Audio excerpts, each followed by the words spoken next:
Item ಯಾವುದೇ ಇರಲಿ try ಮಾಡಿ ಆಚಿ ಚಿಕನ್ ಮಸಾಲಾ. ಸ್ಟಾಲಿನ್ ಜೊತೆ ನನ್ನ ಸ್ನೇಹ ರಾಜಕೀಯಕ್ಕೂ ಮಿಗಿಲು.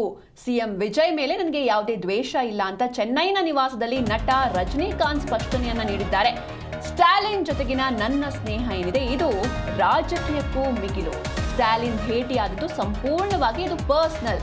ಸಿಎಂ ವಿಜಯ್ ಮೇಲೆ ನನಗೆ ಯಾವುದೇ ದ್ವೇಷ ಇಲ್ಲ ಅಂತ ಚೆನ್ನೈನ ನಿವಾಸದಲ್ಲಿ ನಟ ರಜನಿಕಾಂತ್ ಸ್ಪಷ್ಟನೆಯನ್ನ ನೀಡಿದ್ದಾರೆ. ಹಾಗೆ ಚುನಾವಣೆಯ ಸಂಬಂಧವಾಗಿ ನನ್ನ ವಿರುದ್ಧ ಟೀಕೆಗಳು ವ್ಯಕ್ತವಾಗ್ತಾ ಇದೆ. ಅಕಸ್ಮಾತ್ ಏನಾದರೂ ಈ ಟೀಕೆಗಳಿಗೆ ನಾನು ರಿಯಾಕ್ಟ್ ಮಾಡಲಿಲ್ಲ ಅಂತಂದ್ರೆ ಅಥವಾ ನಾನು ಸುಮ್ಮನೆ ಇದ್ರೆ ಅದನ್ನೇ ಸತ್ಯ ಅಂತ ಜನ ಭಾವಿಸ್ತಾರೆ. ಹೀಗಾಗಿ ಚೆನ್ನೈನಲ್ಲಿ ಸ್ಪಷ್ಟನೆಯನ್ನ ನೀಡಿದ್ದಾರೆ ನಟ ರಜನಿಕಾಂತ್. ಸೂಪರ್ ಸ್ಟಾರ್ ರಜನಿಕಾಂತ್ ತಮಿಳುನಾಡು ವಿಧಾನಸಭೆ ಚುನಾವಣಾ ಫಲಿತಾಂಶಗಳ ನಂತರ ಮಾಜಿ ಮುಖ್ಯಮಂತ್ರಿ ಎಂಕೆ ಸ್ಟಾಲಿನ್ ಅವರನ್ನ ಭೇಟಿಯಾದ ಕುರಿತು ಹರಿದಾಡ್ತಾ ಇದ್ದ ಒಂದಷ್ಟು ಊಹಾಪೋಹಗಳಿಗೆ ತೆರೆ ಎಳೆಯುವಂತಹ ಪ್ರಯತ್ನವನ್ನ ಮಾಡಿದ್ದಾರೆ.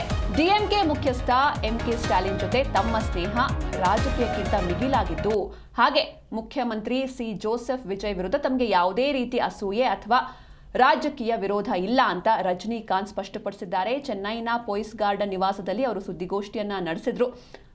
ಈ ಸಂದರ್ಭದಲ್ಲಿ ಸಾಕಷ್ಟು ವಿಷಯಗಳನ್ನ ಅವರು ಹಂಚಿಕೊಂಡಿದ್ದಾರೆ. ಚುನಾವಣೆಗೆ ಸಂಬಂಧಿಸಿ ಒಂದಿಷ್ಟು ಸೋಷಿಯಲ್ ಮೀಡಿಯಾದಲ್ಲಿ ಮತ್ತು ರಾಜಕೀಯ ವಲಯಗಳಲ್ಲಿ ತಮ್ಮ ವಿರುದ್ಧ ಹಲವು ಟೀಕೆಗಳು ಹರಿದಾಡ್ತಾ ಇದೆ. ಹೀಗಾಗಿ ಒಂದಷ್ಟು ಜನ ಪಬ್ಲಿಕ್ ಆಗಿ ಇದ್ರ ಬಗ್ಗೆ ಮಾತಾಡ್ತಾ ಇದ್ದಾರೆ.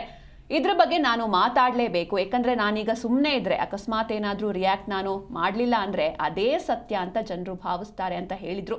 ಚುನಾವಣೆಯ ಬಳಿಕ ನಾನು ಸ್ಟಾಲಿನ್ ಅವರನ್ನ ಮೀಟ್ ಮಾಡಿದೆ, ಅದು ಕಂಪ್ಲೀಟ್ ಆಗಿ ಪರ್ಸನಲ್ ರೀಸನ್ಗೆ ಅಂತ ரஜினிகாந்த் ஸ்பஷ்டப்படுத்தினார். நான் அவர் வந்து வாழ்த்து சொல்லலை, ஏர்போர்ட் போகும்போது வாழ்த்து சொல்லலை. அவர் ஜெயிச்ச உடனே எக்ஸ் தளத்தில் வந்து என்னுடைய வாழ்த்துக்களை தான் வந்து அவருக்கு வந்து பதிவிட்டேன்.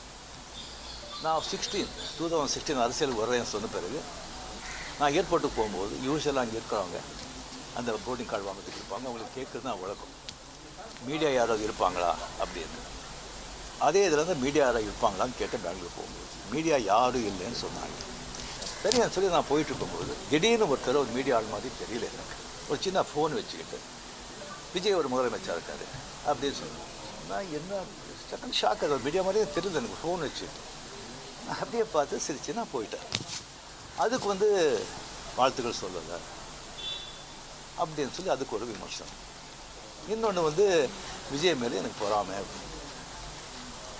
நான் அரசியல் வந்து இல்லை, அரசியல் நான் இல்லைன்னு சொல்லி விலகி ஆச்சு. அரசியல் நான் இல்லாத போது அவர் மேலே எனக்கு ஏன் பொறாமை? ஒருவேளை கமல்ஹாசன் ஏதாவது முதலமைச்சர் தான் எனக்கு பொறாமை வந்திருக்குமோ என்னமோ தெரியாது. அப்போ கூட வந்திருக்காது. கிடைக்காம இருக்காது, கிடைக்காம இருக்கிறது கிடைக்காது.